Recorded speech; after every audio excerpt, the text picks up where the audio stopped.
जसं आपल्या शरीरामध्ये अनेक पेशी आहेत, त्या सगळ्या पेशींमध्ये जे डीएनए आहे ते सारखं आहे. त्यातली एक पेशी कोणाच्या हातात लागली तर आता क्लोनिंग करून त्या एका डीएनए पासून तो पूर्ण प्राणी तसाच्या तसा उभा करता येतो, तो मनुष्य तसा उभा करता येतो.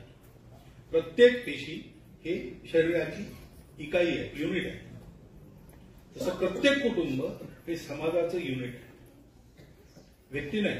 त्या पेशीमध्ये न्यूक्लियस असतं, मायटोकॉन्ड्रिया असतो, निराळ्या प्रकारचे घटक असतात, प्रोटोप्लाझम असतो, असे सगळे आपण व्यक्ती आहोत.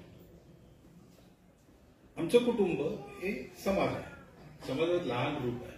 समाजात कसं राहायचं, कसं वागायचं हे व्यक्ती कुटुंबात शिकतो. संख्येचा उल्लेख झाला, जनसंख्या कमी होते फार चिंता आहे. चिंतेचा विषय आहे. याचं कारण हे शास्त्र, लोकसंख्या शास्त्र जे आधुनिक ते असं सांगतं की 2.1च्या खाली जायला लागलो तर तो समाजच नष्ट होतो, पृथ्वीच्या पाठीवर तो राहत नाही. कोणी त्याला मारेल असं नाही, तो काही नसलं संकट तरी तो समाज नष्ट होतो, पुढे चालत नाही. अनेक भाषा अशा नष्ट झाल्या, अनेक समाज असे नष्ट झाले.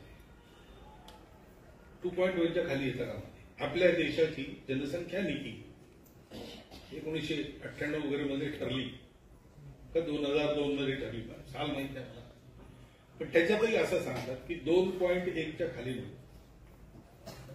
2.1 म्हणजे 0.1 तर माणूस जन्मत नाही ना कधी, 2 पेक्षा जास्ती पाहिजे, नाही 3 पाहिजे कमीत कमी, शास्त्र सांगतं. पण ही संख्या ही याकरता महत्वाची आहे की टिकलं पाहिजे की नाही, टिकलं पाहिजे असं आपल्याला सगळ्यांना वाटतं, कारण ते आपलं आहे. ते किती चांगलं आहे वाईट आहे हे मूल्यांकन नंतर असतं, ते आपलं आहे. आपण कुटुंबात हेच शिकतो ना. निरनिराळे प्रकार असतात व्यक्तींच्या कुटुंबात. 4 भाऊ असले, 3 भाऊ असले, 2 भाऊ असले, एक दुसऱ्यासारखा नसतो. स्वभावही कधी कधी अलग असतात.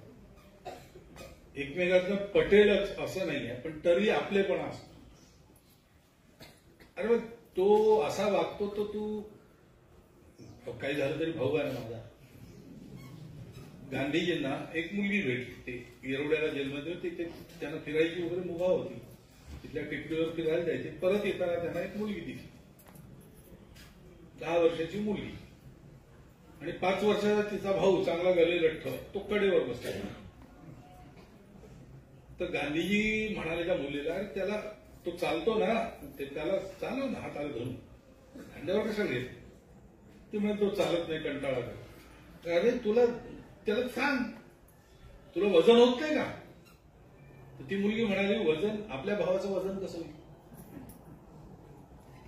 हा जो आपलेपणा असतो, या आपलेपणातून या सगळ्या गोष्टी आहेत.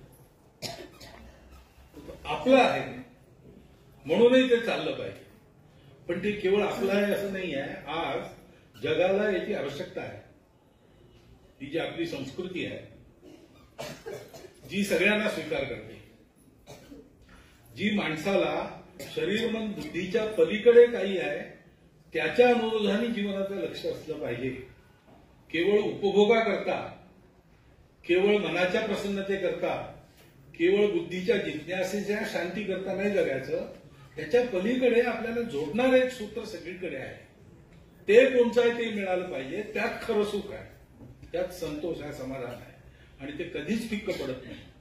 हे जाणणारी आपली संस्कृती आहे. इतकं मोठं प्रवचन, भाषण वगैरे न देता साध्या साध्या छोट्या आचारातून हे प्रत्येकाला देणारी आपली संस्कृती आहे.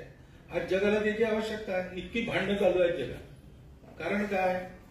अहंकार आणि कट्टरपणा आणि स्वार्थ. आता हा जो अपूर्ण विचार आहे की एकमेकाशी काही संबंध नाही, कारण जोडणारं काही माहीत नाही, शरीर मन बुद्धी माहीत नाही, आत्मा माहीत नाही, अर्थ काम मोक्षही माहीत आहे, पण धर्म माहीत नाही. ते जोडणारं चौथं नसल्यामुळे कट्टरपण, स्वार्थ, अहंकार हे प्रभावी होतं, मग भांडण होतं. त्याच्यामुळे नीतिमत्तेची चाड राहत नाही. त्याच्यामुळे आपल्या करण्यामुळे कोणाकोणाचा बळी जातो त्याची तमा राहत नाही. माणूस हा माणूस राहत नाही. माणूस हा केवळ IND न्यूज मराठी, फक्त देशभक्ती. लाईक करा, शेअर करा, सबस्क्राईब करा.